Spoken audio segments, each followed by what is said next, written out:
Hi friends, मैं Sushil Kumar UGC net के paper 2 education unit 10C को लेकर पुनः उपस्थित हूँ अपने चैनल नेट एजुकेशन पे।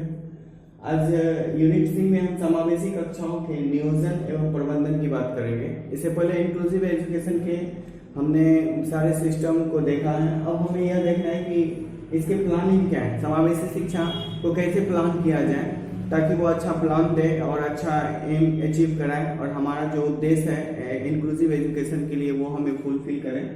तो नियोजन के अंतर्गत हम विशेष रूप से देखें तो कक्षा की संरचना, इसको हमने पूर्व की क्लास में भी स्पष्ट रूप से बतलाया था और यहाँ भी हम स्पष्ट रूप से कहना चाहते हैं कि कभी भी जो हमारा इंक्लूसिव एजुकेशन के अंतर्गत जो स्ट्रक्चर ऑफ द क्लासरूम है या स्ट्रक्चर ऑफ इंस्टीट्यूशन है वो बहुत ही बेहतर होना चाहिए, क्योंकि जितने भी इंडिविजुअल देखा जाए, जितने भी डिसेबिलिटीज है उसे डिसेबिलिटीज के अकॉर्डिंग हमारा स्टूडेंट आता है जाता है, तो उसके रहन सहन, खड़े रहने का, पढ़ने का, सोचने का, बैठने का, चलने का, ये सारी चीज़ों को हमें ध्यान रखना होगा। खास करके क्लासरूम में वो अगर साउंड या इससे रिलेटेड कोई मैटर है, अगर कोई सुन नहीं पा रहा है, कोई अच्छी तरह से देख नहीं पा रहा है, किसी की विजिबिलिटी क्लियर नहीं है, तो हम किस तरह से बेंच डेस्क को अरेंजमेंट करें ताकि वो नज़दीक में आ जाए और उसे विजिबल हो बोर्ड अच्छा से। तो इन सारी चीज़ों को हमें देख रेख करना पड़ता है। So I can say to all that's inclusive education we have prepared for the best classroom for this या फॉर ऑल स्टूडेंट्स। प्लानिंग की बात करते हैं तो कक्षा की संरचना अच्छी होनी चाहिए, मददगार एनवायरनमेंट होना चाहिए, अच्छा एक हेल्पफुल एनवायरनमेंट होनी चाहिए, जो एनवायरनमेंट स्टूडेंट के थ्रू, टीचर के थ्रू, स्कूल के सिस्टम के थ्रू हमें प्राप्त होता है। तो बच्चों को ये सारी चीज़ें अगर प्राप्त दिलवाना है तो उसे अच्छी इन्वायरमेंट देने के लिए बच्चों को कोऑपरेटिव होना चाहिए, दोस्त के रूप में अच्छे बिहेवियर कर रखना पड़ेगा। साथ ही टीचर को कभी भी स्टूडेंट को कोसने की जरूरत नहीं है, बल्कि उसे और प्रोत्साहित करने की जरूरत होती है। उसे बहुत ज़्यादा प्रोत्साहन मिलना चाहिए बच्चों को स्टूडेंट टीचर के द्वारा, और अच्छे लक्ष्य का निर्धारण किया जाना चाहिए। इंक्लूसिव एजुकेशन में हर बच्चे कहीं न कहीं किसी न किसी दृष्टिकोण से दिव्यांग होता है, परंतु उसके लक्ष्य अच्छे ही होते हैं और उसके उन लक्ष्यों की प्राप्ति के लिए हमेशा उन्हें दिखाना चाहिए, एक अच्छा डायरेक्शन, एक अच्छा वे दिखाना पड़ेगा।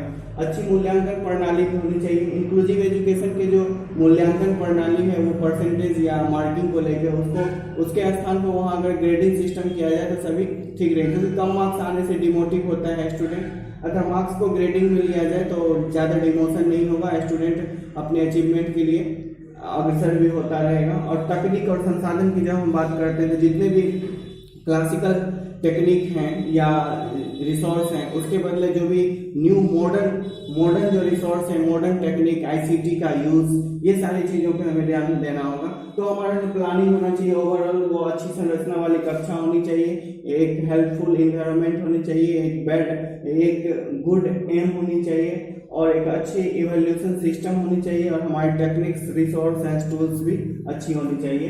तो हमारा जो समावेशी कक्षाओं का प्लानिंग है, नियोजन है, वो अच्छा होगा। नेक्स्ट मैनेजमेंट की बात करते हैं या मैनेजिंग, प्रबंधन की बात करते हैं। तो प्रबंधन जो है वो टीचर के एक्टिविटीज के अकॉर्डिंग होगी। अगर शिक्षक जो है वो अच्छी तरह से अपनी जिम्मेदारी को निभाता है और बच्चों को सहानुभूति और दोस्तानापूर्ण व्यवहार के साथ बच्चों के साथ मिलता है तो उसकी अच्छी पहचान होगी, अच्छी इंप्रेशन होगा, बच्चे उसके प्रति ज़्यादा सक्रिय रहेंगे। स्टूडेंट की एक्टिविटीज़ भी इस पर डिपेंड होता है। स्टूडेंट की जो एक्टिविटीज़ है वो अच्छी होनी चाहिए। स्टूडेंट हमेशा एक अच्छी नीति के साथ, एक फ्रेंडशिप वाले रिलेशनशिप के साथ दूसरे स्टूडेंट के साथ जुड़ा होना चाहिए और हर किसी स्टूडेंट में कोऑपरेटिव की भावना होनी चाहिए, एक दूसरे को मदद करने की भावना होनी चाहिए।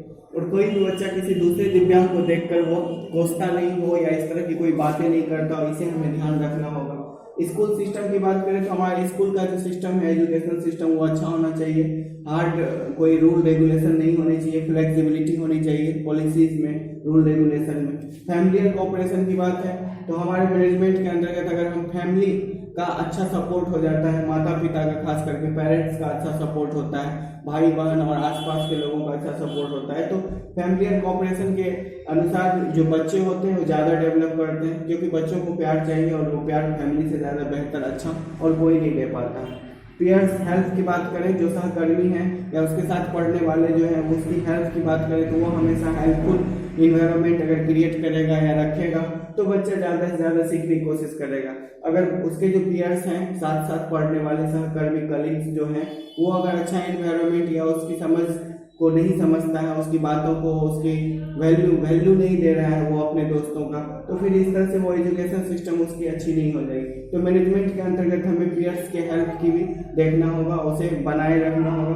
प्रोफेशनल टीचर्स, डॉक्टर, ATC की बात करें तो मैनेजमेंट के अंतर्गत हमें यह भी देखना पड़ता है कि प्रोफेशनल जो टीचर है वो सही रूप से अपनी टीचिंग को प्रोवाइड कर रहे हैं या नहीं।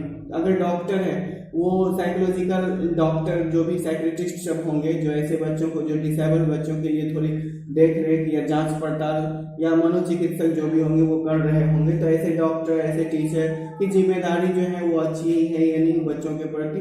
तो इस तरह से हमारा जो प्लानिंग है और मैनेजमेंट है, ये दोनों चीजें अच्छी होगी तो समावेशी कक्षाओं का नियोजन और प्रबंधन अच्छा होगा, तो खुद व खुद इंक्लूसिव एजुकेशन डेवलप करेगा।